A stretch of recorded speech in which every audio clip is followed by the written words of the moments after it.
না না, আজ আর কোনো অনুষ্ঠান বাড়ির রেসিপি না, আমার মাসির বাড়ির দুপুরের লাঞ্চের মেনু তোমাদের সাথে শেয়ার করছি। প্রথমেই পাতে দিয়ে দিয়েছে গন্ধরাজ লেবু আর শশা, তারপরে গরম গরম ভাত আর পাট শাক দিয়ে লেবু চিপে ভাত মেখে কিন্তু আমার খুবই ভালো লাগে। তারপরে কিন্তু মাছের তেল পটকা ভাজা বেগুন দিয়ে, এটা খেতে কারা কারা ভালোবাসো, আমার তো দারুণ লাগে। এটা দিয়ে খাওয়া শেষ করে দিয়ে দিয়েছিল মুগের ডাল, আর এই মুগের ডাল লেবু চিপে আমার তো বরাবরের মতনই ভালো লাগে, তোমরা সবাই জানো। তারপরে আর একটু গরম ভাত নিয়ে নিয়েছিলাম, কারণ এখন অনেক রেসিপি বাকি আছে। তারপরে দিয়ে দিয়েছিল পটল চিংড়ি, আর চিংড়ি ছিল প্রচুর। পটল চিংড়ি খেতে কিন্তু আমার বেশ ভালোই লাগছিল।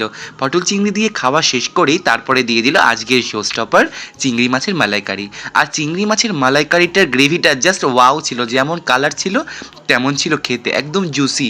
মুখে দিতেই উফ, জাস্ট জমে গেল, পুরো জমি ক্ষীর বলতে গেলে। তারপরে চিংড়ি মাছটা নিয়ে আমি আবার সেকেন্ড বাইটের জন্য ভাতটা রেডি করছিলাম।